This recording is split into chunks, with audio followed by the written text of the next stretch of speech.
很多事情没有你想象中的可怕。然后有些人可能会说，我很勇敢，因为我一个女生孤身前往一个未知的国度。它不太像是离开我的舒适圈，因为我原本的环境其实没有那么喜欢，我才决定要来澳洲。对我来说是在寻找一个更好的地方。那我每一次的移动，或是换工作，或是进入到新的环境，都是觉得很丰盛的。假设这一次的移动不顺利，那我就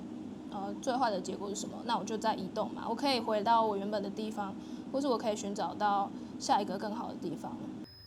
安安，我是 Beer Bailey， 好像是有点奇怪的开场。今天呢，距离我要离开南澳大概还有3周不到。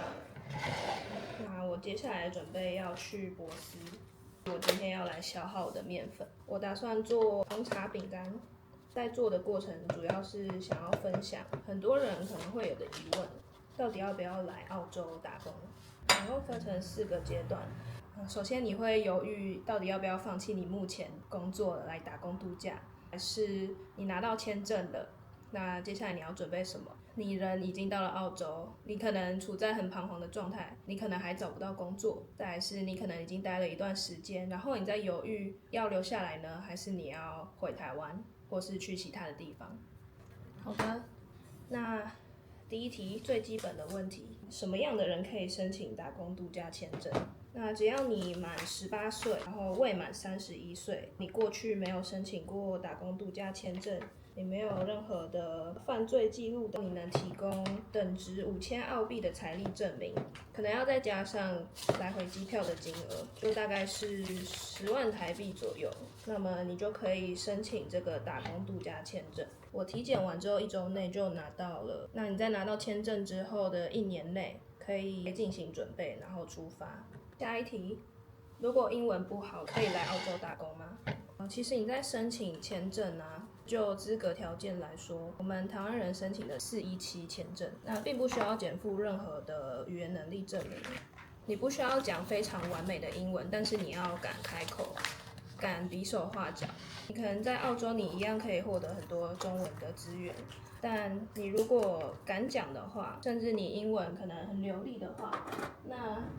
你在寻找住宿啊、寻找工作或是交朋友的时候会更方便，这是肯定的。好，然后再来是很多人会犹豫，要为了打工度假放弃现在拥有的工作嘛？台湾现在大环境就缺工嘛，以我的经验来讲，工作是非常好找的。那以后情况应该会越来越明显，因为越来越少人跟你竞争。那我对我自己的工作能力还算有自信。对我来说，我愿意放弃我的工作。根据后来面试的一些结果，以及我刚好有被猎头联系，所以就更让我相信说，我并不用担心之后如果我决定要回台湾的话，会不会找不到工作。那因为每个人的情况不一样嘛，所以我建议是，你可以先设想一下，假设你真的来到澳洲，然后你放弃了现在的工作，你有没有可能有办法回国？当然，如果你可以有更好的机会，那是最好的。那打工度假值得吗？我觉得非常值得。那这一 part 我把它放在后面来讲好了，卖个关子。整理一下在澳洲会有的基本花费。你一开始住青旅或是寄宿家庭，基本上最便宜就是1周350起跳。交通费的话，每个州的差异蛮大的。这个你就可以上网看一下要去的城市交通费是多少。餐厅外食的话，一餐大概是20到25左右。如果你自己煮的话，看你的食量，40到100，然后还有你的每月的电信费。那我是准备部分的现金，然后跟一部分是从 Wise 进行转账。我是2024年的3月到布里斯本。开始我是选择住在寄宿家庭，那它会比租房子还要贵。我很常自己煮，但我也很常吃外食。那我一开始是想说，我就先工作之前好好的玩一番，因为工作之后就没时间了嘛。我的8万台币就在1个月左右这样子喷掉了。你从刚落地开始，你就要省钱，我尽量餐餐自己煮，然后赶快找到租期比较长的房子。不然钱真的喷得非常的凶。现在工作好找吗？真的不太好找，尤其是在冬天的时候。可能冬天的话，大家都会往昆士兰那边移动，所以我猜服务业可能会更好找一点。但是因为那边人口相对还是比维州跟新州少，现在的打工度假或者是移民人口太多了，雇主一定是偏好用签证期限比较长的。找工作就有被说到，他们不想要用打工度假签，因为比较不稳定，他们比较偏好可能学生签甚至是 PR， 所以我才会说建议大家刚到可以先往墨尔本找。就是你交朋友容易，资讯获取容易，移动也方便，然后附近的郊区你要到达也比较好到达。真的找不到急签工作的话，你找个服务业的工作也是相对简单，大概500到600澳币。真的就很因人而异，就是取决于你的工作的时数、薪水，在这边有没有证照或学历。那以一般打工度假的人来说的话，可能你没有任何本地的经验跟执照，真的相对比较困难。然后还要看你住哪，存钱真的没有像以前那样那么容易了。然后税我觉得也蛮贵的，如果你又想要体验生活，你想要社交，想要去旅游的话，没那么容易，但你可以透过这个机会体验国外的生活，我觉得也不错。然后澳洲的种族歧视严重吗？澳洲就是一个文化大熔，有来自各地的移民。其实我觉得大部分人都很习惯，就是在路上你可以听到各种不同的语言，大家有不一样的肤色、不一样的生活方式、不一样的文化，所以我自己觉得种族歧视的情况，其实我自己的话运气也算好，没有遇到什么严重的事情。我也跟我的房东聊过，种族歧视是存在于所有的地方，就是不管哪一个地区、哪一个国家，你是什么样的人种，都会存在歧视的问题，就是一定会觉得自己的种族或自己的国人是比较棒的嘛，自己的文化是比较好的，就是我们不自觉可能都会多少有这样子的想法。有这边的薪水之后，花费相对就会觉得其实没有那么贵，薪水跟花费的比例上还是比台湾好一点。主要贵是贵在房租啦，我觉得。好，然后再来结伴好呢，还是自己一个人来打工度假好呢？觉得要保持自己的弹性，就是你要有办法一个人，你也要有办法跟其他人一起群居。如果可以的话，我会蛮鼓励你出发前你要确定，即使你是自己一个人，你也有办法在这里生存下去。因为其实很多人到最后可能会跟旅伴分开，可能来澳洲打工的目的不同，或者是可能发生争执，这个真的很难避免掉。那有些情侣一起来的，可能到最后也发现两个人不适合，然后分手。所以我觉得你在来之前，你可能要想好，假设你是一个人的话，你有没有办法活得下来，或者是说至少要有办法一个人从澳洲的机场飞回台湾，就是如果你决定要回去的话。然后我自己也在来的时候，就是已经知道说有哪些朋友在哪些城市，那就有跟他们保持联系。然后后来也受到朋友的帮助，我才有办法留到现在，因为我原本是找不到工作的。好，那出发前要准备哪些东西呢？我没有觉得有什么东西是真的一定要带的，可能有近视的人要戴隐形眼镜，如果你有特殊的健康状况需要准备一些药品，那就另当别论。可能像衣服或者是一些生活用品，在这边都买得到，而且甚至比台湾还便宜。一定要把你的行李控制在最好20公斤内，比如说托运行李的部分，顶多30吧。那像我自己当初带40，我觉得太疯了。就是光从机场要扛到寄宿家庭的地方，我就觉得我真的是在做高强度的增肌减脂运动。除了行李的部分，我会建议大家来之前要学会开车。那像我的话，我只是拿到驾照，然后就匆匆的来到澳洲了，真的不够。尤其一个人的话，根本没有办法练车。那如果你会开车的话，真的相对方便很多。然后准备一个开放的心，你比较能够享受这边的生活，接纳跟原本不同的环境、新的朋友、新的工作、新的雇主。第一站的话，要选择什么样的城市比较好呢？我觉得不管你要几签，是你决定你待1年就好。我会觉得先往大城市走，雪梨跟墨尔本。我自己没有长时间在雪梨生活过，但根据我听到的消息，我会觉得可能墨尔本会好一点，因为墨尔本的房价没有雪梨贵，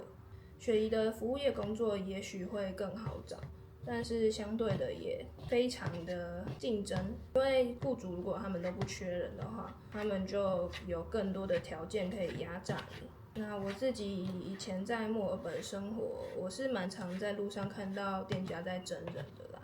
然后华人人口也很多。那像我自己第一站在布里斯本，我是没有任何的一技之长的，我就觉得工作真的超级难找。然后虽然我在来之前我有先去寿司郎打工，但其实时数非常短。然后我当时也是一个非常害羞的人，我可能在面试的时候会很紧张，然后英文也讲不好。我看起来就不是一个落落大方的人，跟澳洲本地的文化很不合，因为在这边服务业是需要很开朗、很正向，然后很有活力。对，那我当时就对自己的英文没有自信，餐饮的工作能力也没有很好。虽然我有被3个雇主说我录取，然后要等待班表通知，最后都被通知说不需要用我了。那这个是我当时4月在布里斯本发生的情况。要不要先在网络上找工作，还是到了澳洲再说？那我在出发前，我有试着用 Seek 跟 Indeed 的找工作，但是我没有投，因为我大部分在澳洲打工的朋友都说，基本上你都是要直接 walk in 跟 manager 对谈才比较有机会，甚至连工厂、农场，你如果有办法直接到当地面对面跟经理或 HR 联系的话，那是最好的。那我也听过很多的朋友是透过人力中介或者是在 Facebook 的一些华人社团找到工作的。那当然这样子也很好，只是很多雇主因为可能有被放鸟的经验，如果你的地理位置很靠近工作地点的话，他们才会优先录用。因为在海外，他们如果录取你的话，要冒很大的风险。那加上你自己可能因为对澳洲的地理概念也相对比较薄弱，然后可能你计划突然会改变，所以你其实也没有办法100%保证，就是你录取之后就要去上班。其实蛮多蓝莓厂、草莓厂等等，工头会在网络上先行招人，然后说可以帮忙办3大号，然后搞定住宿等等。那当然也是一个方法，他们收取高额的房租，然后薪水可能很低，让你没有办法存钱，可能就让你刚好打拼生活而已。觉得没有一定不好，自己可以先尝试看看，苗头不对你就移动走人，所以我才会说就是行李带少一点，你这样子移动比较方便。那在移动的话，你如果担心你自己没有车，在澳洲的台湾人非常多，然后也有非常多的赖群组啊，或是 Facebook 社团，所以如果要移动的话，你也可以透过那些社群媒体来联系其他台湾人，你可能可以付一点点的车资，然后移动到其他你比较方便的地方。所以要不要先找到工作？你要先找到也很难啦，但当然也是有，就是通常朋友介绍会比较快。澳洲打工的淡旺季在什么时候最好？那建议就是现在的话，你不要在冬天来，就是已经工作够难找了。那你最好你要提高你在澳洲生存的机遇的话，在夏天来会比较好。那或者是冬天过了，就是9月之后，各个产业可能开始准备进入旺季，这个时候工作的机会会比较多。冬天的时候大家会往北部跑，然后夏天的话，大家可能会往塔斯马尼亚跑。这个是长久以来的趋势。对，那淡季的话，像按摩业也是，就是6到8月的时候会生意比较惨淡，12月就是快要圣诞节那时候就会越来越好，消费可能也会越来越多。很多人也会先到青年旅馆去结交朋友，结交到朋友之后再一起组团，是互相分享资讯，然后找到即签的工作。好，那再来第3阶段，已经到了澳洲，但是你现在很彷徨。如果你是想要做即签工作的话，我必须说非常难找，尤其现在是澳洲冬天最淡的时候。你如果可以把自己的英文再准备得更好，你可以有更多的机会。那即签工作要怎么找呢？大家都会说透过 Seek、Indeed 或是 Facebook Group。那我自己觉得 Facebook 社团会比较有机会，然后还有小红书的资讯以及意义网。你也可以透过 Google Map 寻找可能酒庄啊、农场或是肉场等等进行联系。你可以透过 email 或是电话简讯，那以不打扰为原则。但是你还是要非常积极，所以电话其实通常是最快的，马上可以知道说他们现在有没有在招人，然后可以约好时间去试工。那我当初是朋友跟我说他们在小红书上面看到海胆工厂有在招人，他们录取之后就打电话给我，他们给我了厂区的联系资讯，我就直接透过他们 Facebook 上面提供的 email， 我先寄了 email， 然后但我觉得我没有办法再拖了，就是我的存款已经快见底了。过了几分钟，觉得没收到回复很不安心，我就马上透过他们提供的电话，马上有人接通，当时接电话的是老板，他就要我打给他的老婆，就是他们是一个澳洲厂，所以整个都非常的随性。然后我只是问说我在找工作，想问他们有没有缺人，可不可以去上班，然后他们就说OK 啊，可以啊。然后也没有告诉我时间、地址等等，就让我去了。那后续通完电话之后，就是都用简讯进行联络。我当时的英文听力还很差，然后讲电话很紧张，所以在确认他详细资讯的部分，就是透过后续的简讯来联络。关于这个公司的资讯，我会分享在我的资讯栏。然后再来下一个问题，住宿要怎么找？一开始大家可能会先选择住青年旅馆交朋友，那我自己也有待过 homestay， 我觉得你想要体验，然后财力上还可以负担的话，你都可以试试看。那如果你想要赶快有一个稳定的房源，那你可以透过 Facebook 或是 Flatmate Finder。Facebook 的部分是你搜寻你那个地区的社团，然后你就会发现搜寻结果里面有很多，你可以每一个都加，去滑看看，然后去联系雇主，甚至你可以主动发文。有一些房东就他们还蛮看缘分吗？跟你相处的感觉。那有些房东也是会主动联系你。还有 real estate， 还有 flatmate， 你用关键字其实可以找到很多相似但是不同的平台跟软体。你也可以透过脆去找很多的台湾人的社群。然后还有一个方法是，如果你想要体验澳洲的打工换宿的话，你可以透过一个叫 HelpX 的网站，但它的费用是我记得是1年20欧，有些会提供免费住宿，有些是提供住宿加伙食，有些可能可以再谈为他工作更长的时间，然后他可能可以给你薪水，但这个不一定，你可以去看看那个 host 的评论，然后看看是不是你想要的。那如果不是的话，就是再移动就好了。来澳洲就是不需要把事情想得太糟，你可以做好最坏的打算。那最坏的打算就是你注意安全之余，那你有没有办法离开那个你当下可能觉得不舒服、你不喜欢的环境？无论在找房子、找工作，都要好好的去结交一些不错的朋友，包含可能其他国家的打工度假的人啊，在当地生活的台湾人啊，像来自台湾然后来打工度假的，都可以去建立你的人脉网。那当然你也不要去害人家，不要去滥用人家的好意。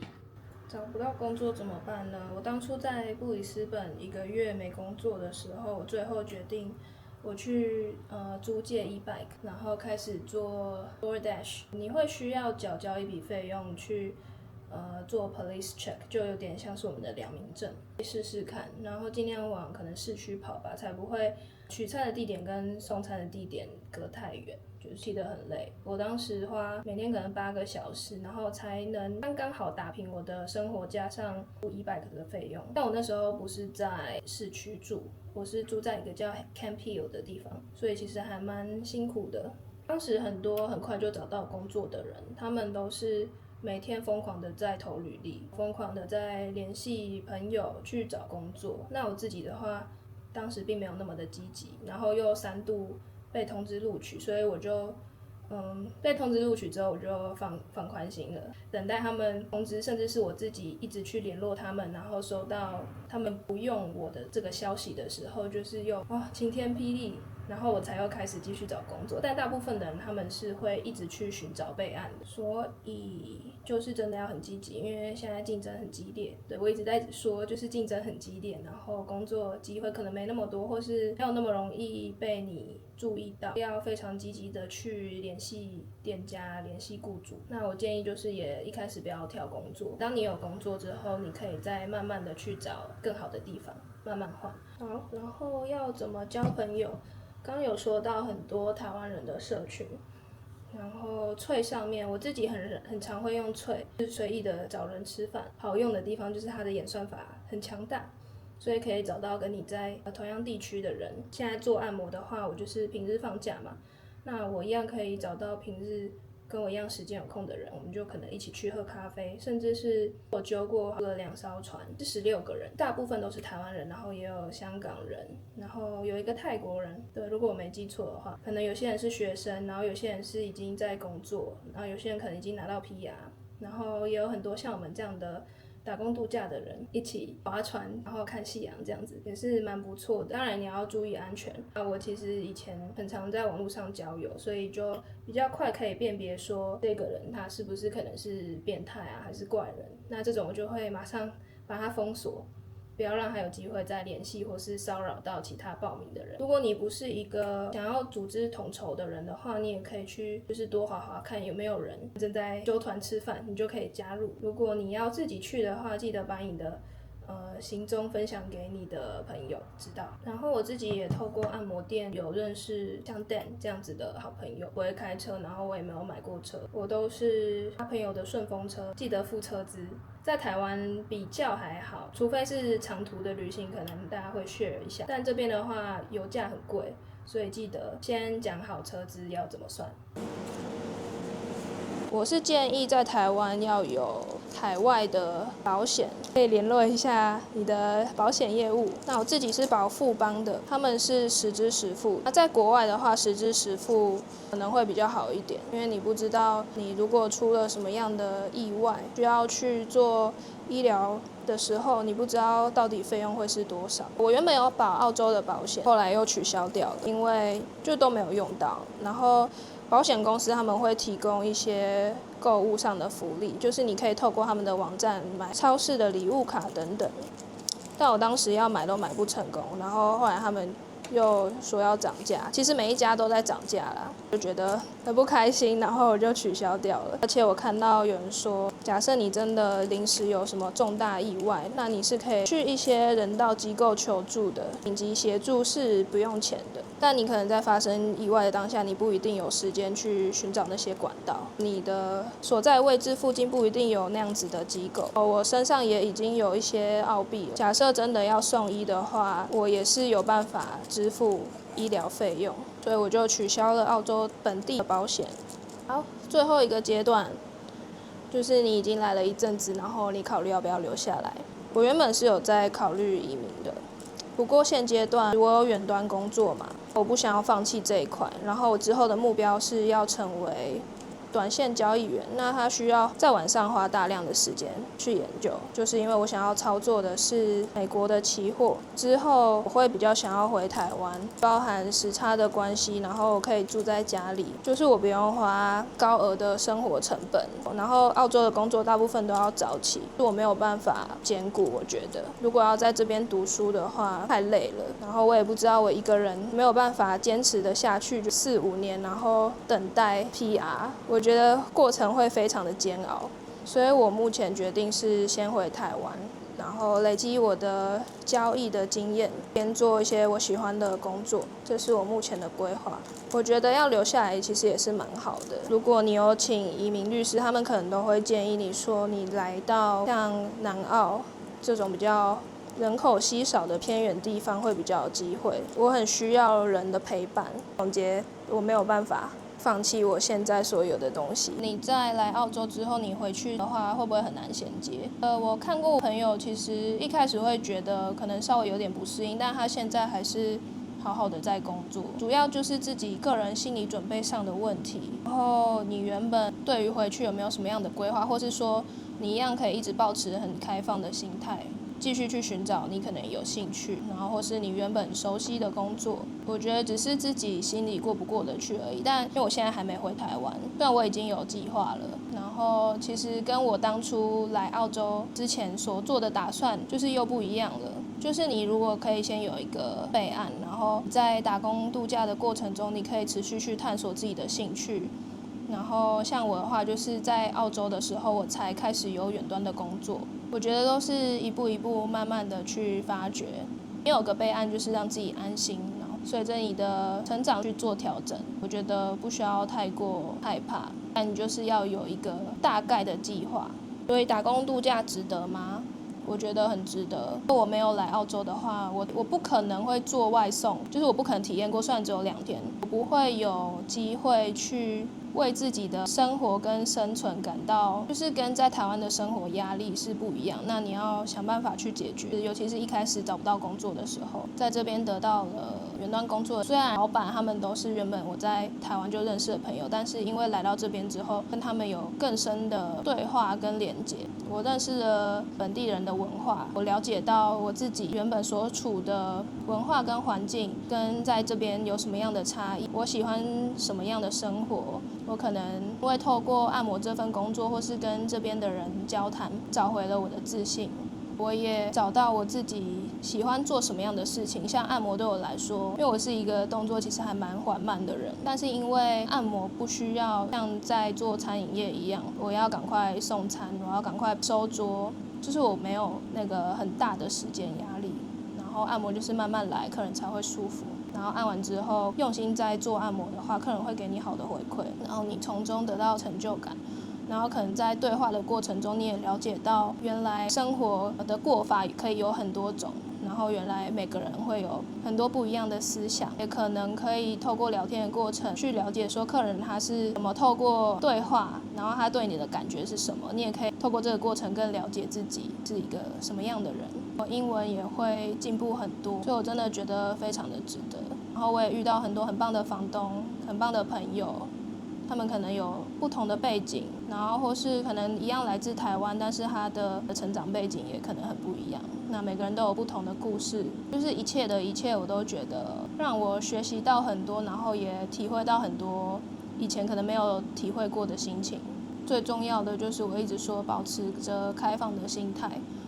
然后不要去吝啬帮助别人，因为可能你也会受到很多不一样的人的帮助。目前的旅途中我都觉得很开心，所以我也鼓励，就是如果你还在犹豫要不要来澳洲的话，就试试看吧。那每一次我都觉得，我工作的环境越早越好，然后遇到更多越来越好的人，越来越好的朋友。我原本是想要存钱，如果我不说我来澳洲打工的目的是存钱，就我好像会是一个没有用的人，这是我自己原本的想法。所以我当时就是告诉自己，然后也告诉别人说，我来澳洲我就是要存钱。但是在整个过程中，我发现我获得最多的是心灵上的富足，然后知道自己喜欢什么样的人，喜欢什么样的环境。那我是不是可以做一些行动去改变，然后去创造一个我更喜欢的生活。然后如果你真的失败了，那也没什么，你也不需要急着去定义自己的失败，可能有时候只是不适合你。几岁来澳洲最好？我觉得很难说。那我自己在经历过台湾的工作经验之后，就是已经有一定的社会化程度，然后有一定的存款，我觉得这样子来澳洲的体验是蛮好的。那也有遇过很多人是他们快30岁，在30岁之前要把握机会来试试看，这样的人也很多。然后也有遇过大学刚毕业，可能就到处到多国打工。好，我要把饼干拿到烤箱。那我觉得就看你自己心态上你准备好了没。如果你觉得你准备好，那就来吧。那我自己也想过说，如果我再年轻一点的话，我可能有更多的时间可以就是在澳洲打工，然后甚至再到欧洲或其他国家。那现在的话就会觉得，我觉得我在澳洲待2年就好，因为待3年就是那我就回去就已经29岁了。之后的话，我想要再分享就是对于英文不好这一块，有什么样的方法可以在英文不好的状况下去跟英文使用者沟通。我自己也是一步一步慢慢来，我花了很多的时间练习，我也找到一些诀窍。如果你喜欢我的影片，欢迎在下方留言，希望大家多多帮忙按赞、订阅、分享、开启小铃铛。那我们旅途见喽，拜拜。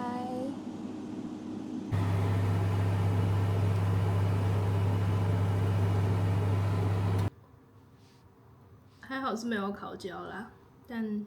糖好像放太少了。